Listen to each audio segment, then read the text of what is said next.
Square Enix isn't just a game studio, it's practically the DNA of every RPG we love. From emotional masterpieces to bizarre experiments that somehow work, their legacy runs deep.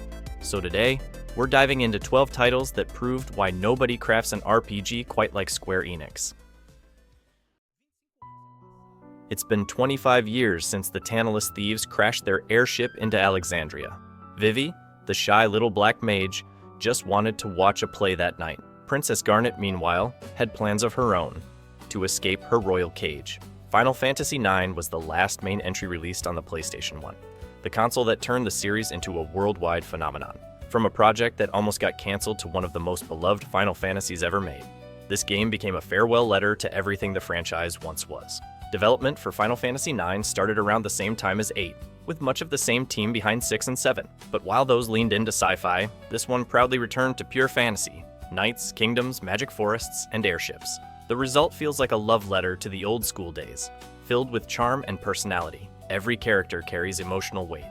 Zidane hides deep insecurities behind his jokes. Vivi questions his own existence, and Garnet, struggling between duty and freedom, anchors the story's heart. Despite all its humor and colorful tone, 9 explores identity, mortality, and what it means to truly live. The combat brought back 4-member parties and classic abilities, while the trance system added unpredictable bursts of power. Sure, battles can feel slow, and the system sometimes triggers at the worst moments, but it adds tension and drama. Even today, Final Fantasy IX stands as one of Square's most heartfelt creations, a story about finding meaning in a fleeting world. And 25 years later, it still feels like magic.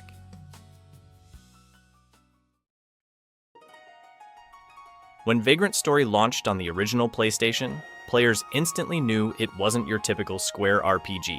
No party, no towns, no shops, just one man trapped in a cursed city filled with secrets, monsters, and political schemes. You play as Ashley Riot, a risk-breaker investigating a cult inside the haunted ruins of Le Monde, and what starts as a mission quickly turns into a psychological descent into guilt and memory. Created by Yasumi Matsuno, the genius behind Final Fantasy Tactics and Tactics Ogre, Vagrant Story was bold, dark, and surprisingly mature for its time. The game's combat blended real-time movement with tactical precision, letting you pause mid-attack to target specific body parts. It wasn't about spamming combos, every strike mattered. The deeper you went, the more complex the weapon crafting became. And honestly, it could melt your brain if you didn't pay attention. What made it truly stand out, though, was its presentation. Every scene played out with cinematic camera angles, expressive character animations, and that Shakespearean-style dialogue that gave the whole game a gothic, theatrical feel. There were no loading screens between gameplay and cutscenes.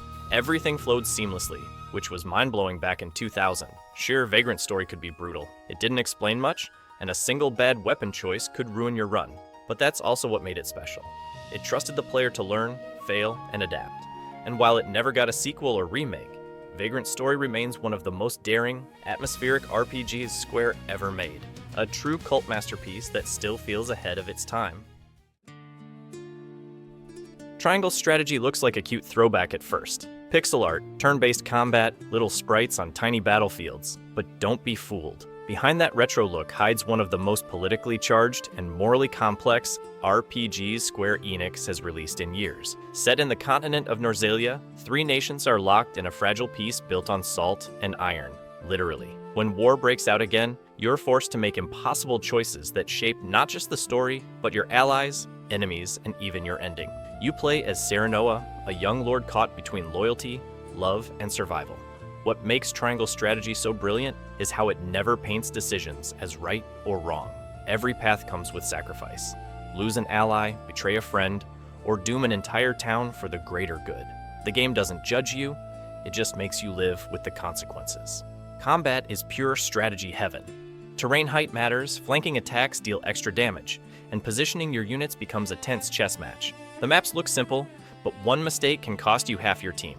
It rewards patience, planning, and just the right amount of risk. And that HD 2D art style, gorgeous. It combines classic sprites with cinematic lighting and voice acting that gives real weight to the drama. Sure, it can be a bit wordy. You'll read more dialogue than you'll fight. But for players who love deep stories and tactical thinking, Triangle strategy hits hard. It's proof that Square Enix can still take the heart of old-school RPGs and twist it into something bold, emotional, and modern. Back in the Super Nintendo era, Secret of Mana wasn't just another RPG, it was an event. While most games stuck to slow turn-based systems, this one threw you right into the action. Real-time battles, colorful animations, and that unforgettable ring-style menu made it feel alive in a way few games did back in 1993. You controlled a boy chosen by fate, a princess with attitude, and a tiny sprite with big energy. An unlikely team trying to restore balance to a world corrupted by the power of mana. But what really made Secret of Mana stand out was its soul. The music, composed by Hiroki Kikuta, is pure magic, one of those soundtracks that instantly takes you back. Every melody fits the scene perfectly, from peaceful forests to ancient ruins. And that co-op mode? Legendary. Plug in a second or even third controller, and suddenly your friends were right there fighting alongside you. It turned an RPG into a shared adventure, something rare for its time. Sure, the AI could be a little clumsy, and the story's translation wasn't perfect, but that didn't stop players from falling in love. The seamless mix of exploration, combat, and charm made Secret of Mana feel like a living fairy tale. Even decades later, it's easy to see why it remains one of the most beloved games in Square's history. It captured something simple yet powerful: friendship, courage, and the magic of teamwork. A reminder that sometimes saving the world feels better when you're not doing it alone. Nier Automata doesn't just begin, it overwhelms you. Within minutes, you're slicing through mechanical armies in a dazzling storm of light and chaos. It looks like pure Platinum games flash at first, but beneath all that style hides something rare. A story that makes you question what it means to exist.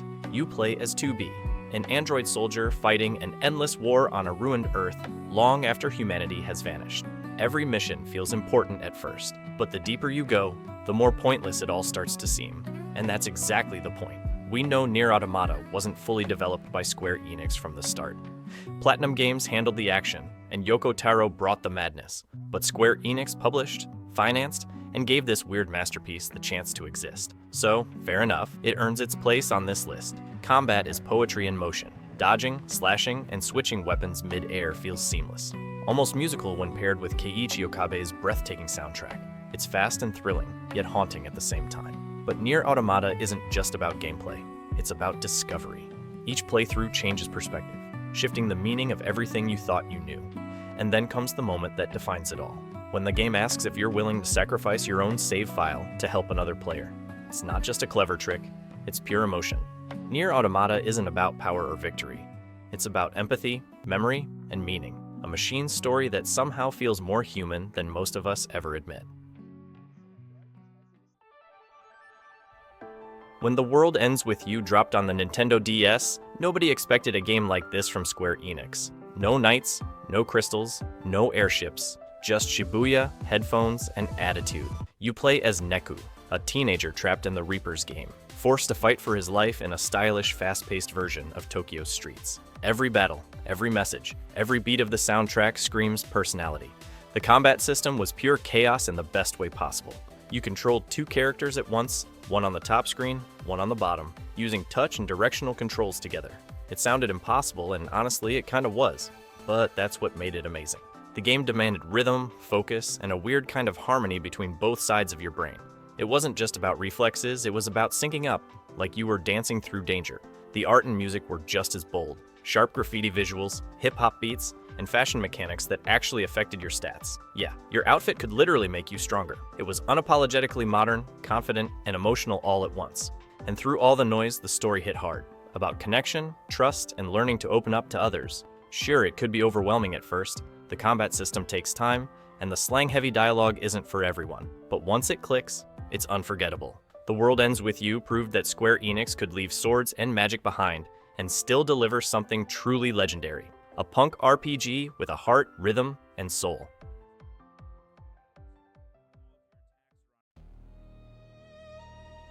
There are plenty of great front mission games out there, but I had to pick the very first one, because that's where everything began.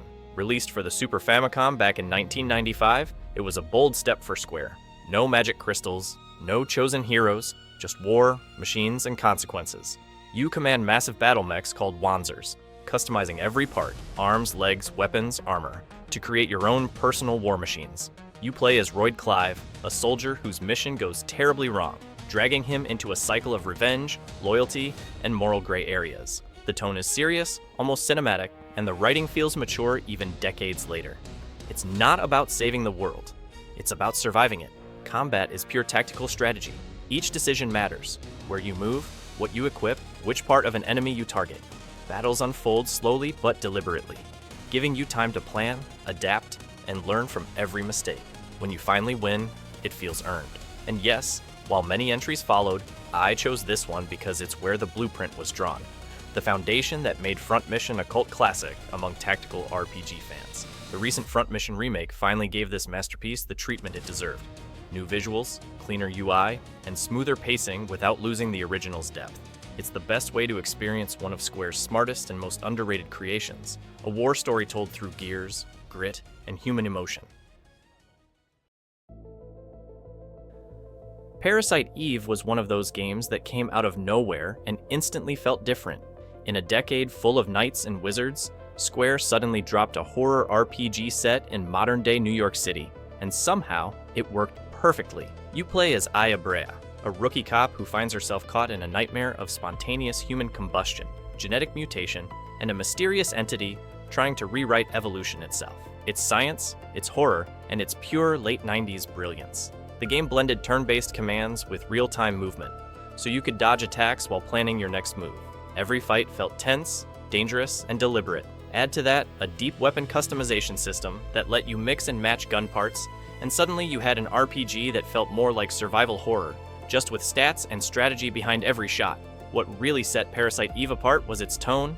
The empty streets, the haunting piano tracks, the sterile labs, everything felt cinematic, almost like a lost Hollywood thriller. It was short, sharp, and emotional, with just enough weird science to make you question what's possible inside an RPG. Sure, some parts were confusing, and the pacing wasn't perfect, but Parasite Eve had heart and atmosphere that few games since have matched. It was bold, it was different, and it proved Square could do horror just as well as fantasy.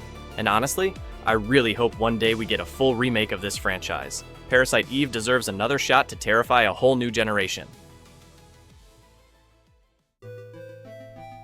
Xenogears is one of those games that reminds you why people fell in love with RPGs in the first place. Released on the original PlayStation, it looked like a standard adventure at first, but then it hit you with philosophy, psychology, religion, and some of the boldest storytelling Square had ever attempted. You play as Fei Fong Wong, a man haunted by memories that aren't his, thrown into a conflict that spans centuries, empires, and even gods. From the first hours, Xenogears makes you realize this isn't just about fighting monsters. It's about identity, trauma, and what it means to be human. The world is dense with lore, and every conversation feels like a piece of a giant puzzle. Combat mixed traditional turn-based systems with fighting game-style combos, and when you jumped into your giant mech, called a gear, battles took on a whole new level of spectacle. What really made it stand out was the mix of 2D sprites and 3D environments, creating a style that felt like an anime come to life. Add to that Yasunori Mitsuda's legendary soundtrack, and you get a game that's as emotional as it is ambitious. Still, Xenogears wasn't perfect. The second disc famously felt rushed, with more story told through text and fewer playable sections. But even with that, it's one of the most daring RPGs ever made.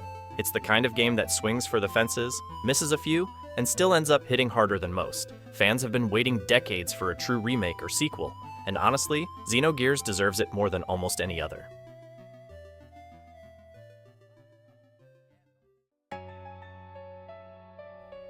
Octopath Traveler II feels like proof that Square Enix still knows how to capture that golden age RPG magic, just with modern polish.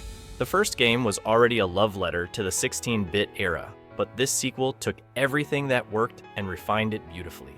You play as 8 completely different heroes, each with their own path, backstory, and reason to travel. A scholar, a dancer, a thief, a warrior, all crossing the same vast world in ways that sometimes connect and sometimes don't. What really makes it shine is the freedom. You can start anywhere, go anywhere, and build your team however you want.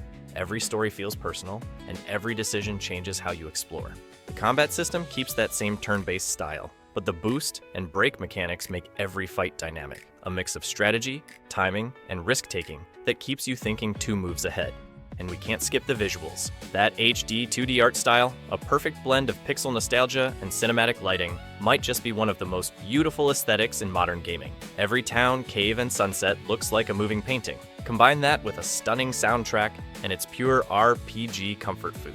Sure, some players still wish the 8 stories tied together more tightly. And fair enough, it's not a single epic narrative, but maybe that's the charm. It's about journeys, not destinations. Each character carries their own little piece of the world, and by the end, you feel like you've lived 8 different lives. Octopath Traveler 2 isn't trying to reinvent RPGs. It's here to remind us why we fell in love with them in the first place.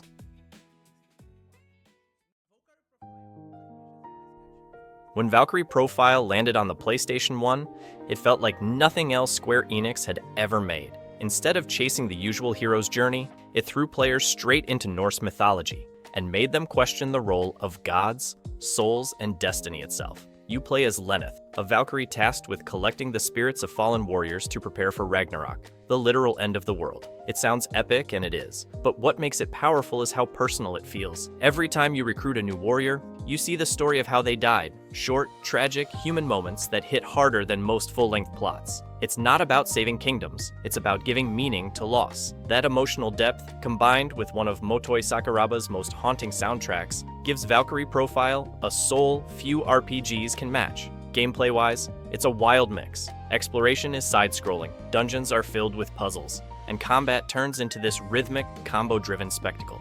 Each button on the controller triggers a specific character, so battles feel like timing a perfect symphony of attacks. It's fast, strategic, and incredibly satisfying when you land a perfect chain. Sure, the pacing could be confusing, and the timer system, counting down to Ragnarok, made first playthroughs stressful. But once it clicks, it's unforgettable. Valkyrie Profile proved that Square could blend myth, emotion, and action in a way no other studio dared to try. And even decades later, fans still want a true return to that tone. That melancholy beauty that made this game timeless.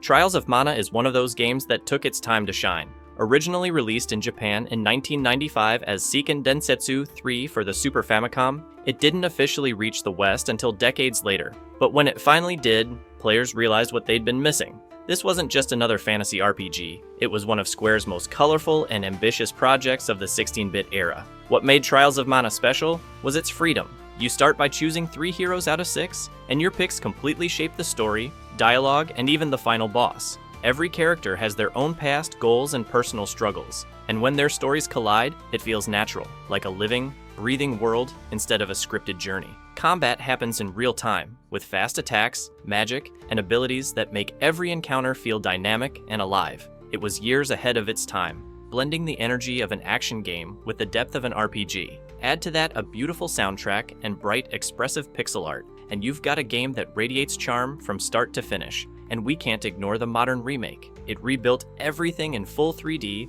added voice acting, refined combat, and somehow kept the heart of the original intact. It's one of the few remakes that truly respects its roots while improving what needed to change. Trials of Mana might have arrived late for many of us, but it proves that some classics never lose their magic. They just wait for the right time to be discovered. And that's it. 12 incredible RPGs that prove why Square Enix will always be the king of the genre.